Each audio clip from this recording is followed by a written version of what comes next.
Euh, Ça fait mal, hein. Ça fait mal cette victoire de Verstappen.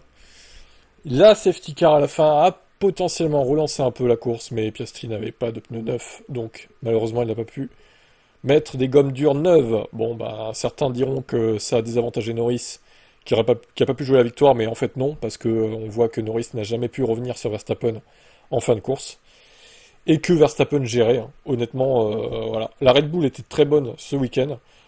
Certains diront évidemment que c'était la troisième ou quatrième force et que Verstappen gagne avec son talent. C'est absolument faux. Pour moi, elle était peut-être pas meilleure que la McLaren, mais juste derrière. Voilà. Donc il a gagné, tant mieux pour lui. Norris deuxième, Piastri troisième. Les McLaren encore 2 et 3. Maintenant au championnat ça fait chier parce que Verstappen revient sur Piastri quand même. J'espère qu'à Monaco ça sera pas le même scénario.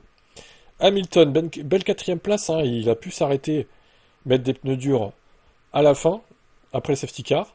Il a failli choper la P3, mais bon, il m'a manqué peut-être 2 tours. 2 tours pour aller chercher Piastri qui était à l'agonie avec ses pneus à la fin. Albon s'est fait un peu envoyer dans le gravier par Leclerc, mais bon, au final Leclerc l'a laissé passer. Je pense pas qu'il y aura de pénalité pour Leclerc, vu qu'il a laissé passer, il est sous enquête, mais bon, à voir. Russell devance Sainz, Hadjar et Tsunoda. Il y en a un qui a encore pas marqué de points, c'est Alonso, du coup. Et oui, toujours 0 points, l'éternel Alonso. Alors Aston, ils se sont trouvés avec la strat, hein. D'ailleurs, le Calimero Alonso pendant la course. Je suis le pilote le plus malchanceux du monde. Ça va, le drama queen, là? Non mais ridicule, en fait. Ridicule. Hülkenberg finira 12e devant Gasly. Les Alpines pas terribles, hein. Lawson, 14-15 Stroll. Colapito, donc l'équipier de Gasly, 16e. Bon, au final, il est resté sur la piste. Il s'est pas craché, donc c'est déjà pas mal. Bierman 17 devant Bortoleto. Anthony DNF, tout comme Ocon de DNF à déplorer. Voilà pour cette course. Je mettrais 9 sur 20, c'était mieux que Suzuka, mais moins bien que Miami pour moi. Voilà. Votre avis? Ah bah tiens, on écoute Oscar Piastri justement. Troisième aujourd'hui. Il semblait qu'au final vous aviez pris le virage et puis finalement Max vous a surpris à l'extérieur. Oui, j'ai freiné trop tôt. C'était un beau dépassement de Max. C'est décevant bien sûr. Nous avons commis quelques erreurs stratégiques. C'est pas vraiment notre meilleur dimanche. Beaucoup de choses à observer, à revoir. Bravo à Max et à Red Bull. C'était un beau dépassement, mais ils avaient du rythme aujourd'hui aussi. Bien sûr qu'ils avaient du rythme. On va regarder à nouveau cette course et voir ce que l'on peut faire de mieux la prochaine fois. Il y a eu la voiture de sécurité virtuelle. Il y a eu la voiture de sécurité. Il y a eu des événements un peu compliqués à gérer pour les restarts. Oui, c'était compliqué. Bien sûr, la virtual safety car pour Max et Lando ont joué pour eux. Moi, j'avais déjà utilisé mes pneus. Ça m'a rendu la vie difficile pour la dernière relance. Et je n'avais plus de grip. C'est comme ça. Vous avez été Ouais, il avait dépassé plus par de pneus neufs, c'est ça le votre truc aussi. coéquipier. C'est toujours tendu quand deux pilotes sont haut contre haut comme ça. Vous étiez sur des vieux pneus, c'était compliqué sur le train avant. Oui, j'ai essayé de tenir de mon mieux, mais c'est difficile. J'avais plus assez d'adhérence. J'ai vraiment fait de mon mieux. Je ne voulais pas de toute façon lâcher prise sans me battre. Ouais, bah, ouais, clairement, je dirais que McLaren n'aurait pas dû le faire rentrer si tôt, hein, dans le premier relais. Ça a participé à sa course médiocre après à Piastri. Je comprends pas trop pourquoi ils ont fait ça, mais bon. Il fallait faire comme pour Norris, en fait, l'arrêter au tour 27-28, quoi. Ils ont essayé un undercut, mais bon, il s'est retrouvé dans le trafic, au final, ça sert à rien, quoi, ce qu'ils ont fait. Max Verstappen. Max Verstappen, Quand les vainqueur. lumières se sont éteintes, il semble que vous êtes passé de la troisième place à la première d'une manière incroyable. Oscar avait fait un bon départ, il avait George collé à lui et d'une manière incroyable, vous avez réussi à prendre l'extérieur. Parlez-nous de ce moment. Le départ en lui-même n'était pas génial, mais ensuite j'ai pris la ligne extérieure, la ligne classique, la trajectoire. victoire et juste essayer de garder l'extérieur. Et bien sûr, après, on a pu libérer totalement notre rythme. La voiture était bonne. J'ai pu tenir mes pneus. J'ai vraiment du bon rythme aujourd'hui. Il y a clairement une nette amélioration depuis vendredi. Bien sûr, la Virtual Safety Car m'a permis de rentrer au stand. Et sur le pneu dur, on avait du rythme, mais il y a eu la voiture de sécurité. Ça a regroupé tout le monde. On a pris un bon restart et puis j'ai bien géré. Et la victoire est à l'arrivée. C'est une semaine très importante pour nous parce que la voiture performe bien et on a parfaitement exécuté la course. Les pit stops en eux-mêmes ont été très bons. Le 400e Grand Prix pour l'équipe, votre 65e victoire en Formule 1, de très belles statistiques. Il y a cet enchaînement de 3 Grands Prix et vous allez à nouveau courir le week-end prochain.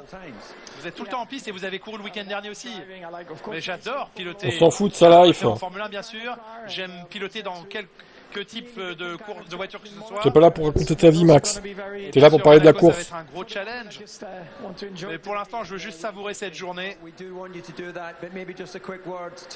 Juste un mot aux fans ici, parce que c'est une course, un circuit historique.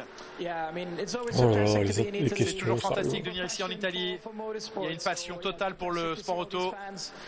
Les fans, ils attendaient Ferrari, ils s'attendaient pas Max Verstappen vainqueur. Et merci à tous d'être venus et d'avoir soutenu tous les pilotes. Allez. Il est content de finir deuxième, Lando. Il a encore fini derrière son maître. Voilà. Il est heureux.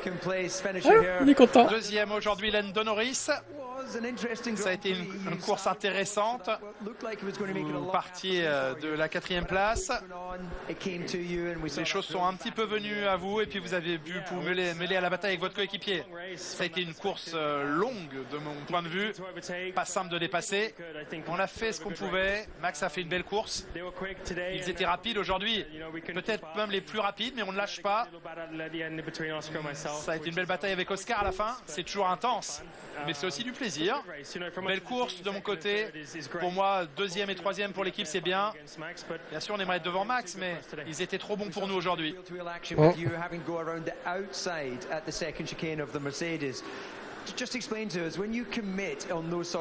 Parlez-nous de ce genre de dépassement, le niveau de confiance qu'il faut pour les effectuer. Oui, j'ai vu avec George que ses pneus étaient abîmés. C'était juste une situation où il faut essayer de tirer un avantage. C'est toujours risqué. On ne veut jamais prendre trop de risques. Mais c'est comme ça qu'il faut courir. Donc c'était quelques beaux dépassements aujourd'hui. Norris qui revient bien sûr sur le dépassement face à Russell dans la 2e chicane du circuit un peu plus tôt dans ce Grand Prix. Ouais, mais si tu te qualifiais plus devant, peut-être que tu n'aurais pas à faire ces dépassements en fait, Lando. Un problème de consommation. Problème de conso pour Esteban. C'est quelque chose à voir avec le moteur. Donc voilà, j'ai dû m'arrêter. Donc voilà, on finit le week-end sur cette note-là. C'était un week-end difficile. On va tourner la page et revenir plus fort le week-end. Vous êtes rentré très tôt au stand, on n'a pas bien compris pourquoi, racontez-nous. C'était la stratégie. On voulait essayer de faire quelque chose de différent. J'avais gagné quelques places et j'avais fait un bon départ, ce qui était très bien. Et on s'était bien positionné jusqu'à qu'on ait une dégradation un peu étrange. Donc il faut qu'on revoie ça aussi. Merci. Ah bah, encore un week-end noir pour Ocon. Pas de points à la clé, dernier quoi. DNF. Pour cette 9e place, alors Isaac, qu'est-ce qu'il vous a à avez dire? perdu 2 positions au départ, puis après on vous a vu vous battre. On a souligné aux commentaires que c'était intelligent de pas trop se battre contre des voitures plus rapides. Comment vous analysez votre propre course? Ouais, encore une fois, le départ, on a eu du mal tout le week-end. Mais je sais à peu près ce qui est pas allé dans le bon sens. Après, le rythme il était bon. Stratégie, un arrêt, c'était intelligent, on a étendu et à un moment donné, on était 5e. Puis ensuite, bien sûr, il fallait pas se battre avec les voitures qui allaient beaucoup plus vite pour pas perdre de temps. Et puis, je pense qu'on était en train de ramener une 7e place. Donc, c'est dommage la dernière safety car, mais c'était quand même une bonne course. Vous vous arrêtez à la 2e safety car, c'est un regret? Moi, je l'avais pas vu venir. Ils m'ont dit de rentrer, mais j'avais du mal à voir la photo globale de la course. Donc je pouvais pas en faire, je pouvais pas faire ce que je voulais. Mais là, ouais, au final, on n'a pas gagné en s'arrêtant. Donc j'aurais bien aimé, j'aimerais bien voir ce que ça aurait fait si on était resté en piste. Dernière question, la semaine prochaine, votre premier Grand Prix de Monaco en Formule 1. Qu'est-ce que vous en attendez? Ça va être impressionnant, je pense. Ça va arriver très vite. Et dans les virages, ça va être très impressionnant. Et j'ai hâte, honnêtement. Déjà en F2, la sensation de vitesse a été pas mal. Là en F1, ça va être une autre dimension. Donc ça va être cool. Merci. 9e, c'est bien, des points encore, et pendant ce temps-là, son équipier végète 14e. Voilà. Parce que c'est Pierre que vous êtes allé dans les graviers, racontez-nous votre vision de la situation. Juste essayer de forcer un peu trop. C'est la bagarre.